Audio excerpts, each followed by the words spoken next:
अहम खबरों से आपको आगाह करते हैं और रुक करते हैं चौपड़हट्टा का, जहां खाद डीलर्स रात के अंधेरे में यूरिया खाद की डिलीवरी आते ही मुख्तलिफ मोज़ाजात में खुफिया प्राइवेट गोदामों में छुपाने लगे।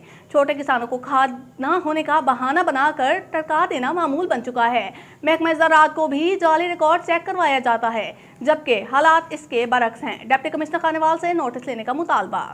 तफसीलात के मुताबिक चौपड़हट्टा में खाद डीलर ने खुद साख्ता नई पॉलिसी बना रखी है। यूरिया खाद आते ही मुख्तलिफ मोज़ाजात में बनाए गए प्राइवेट और खुफिया गोदामों में रखवा लेते हैं, जिससे सिर्फ बाएतमाद और ख़ास काश्तकारों को रिक्शों में लोड करवा कर ब्लैक कीमत पर फ़रोख्त कर दी जाती है, जबकि आवाम किसानों को खाद ना होने का ड्रामा करके साफ इनकार कर दिया जाता है और महकमा ज़राअत के अफसरान को जाली रिकॉर्ड पेश करके मुतमईन किया जाता है, जो कि महकमा ज़राअत की मिली भगत का मुँह बोलता सबूत है।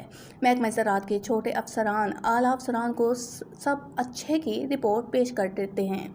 यहाँ ब्लैक कीमत पर यूरिया खाद फरोख्त नहीं हो रही, हालांकि हालात इसके बरक्स हैं। छोटा किसान बेचारा दर बदर की ठोकरें खाने पर मजबूर है और डीलर हजरात यूरिया खाद को ब्लैक कीमत पर फरोख्त करके लखपति से करोड़पति बन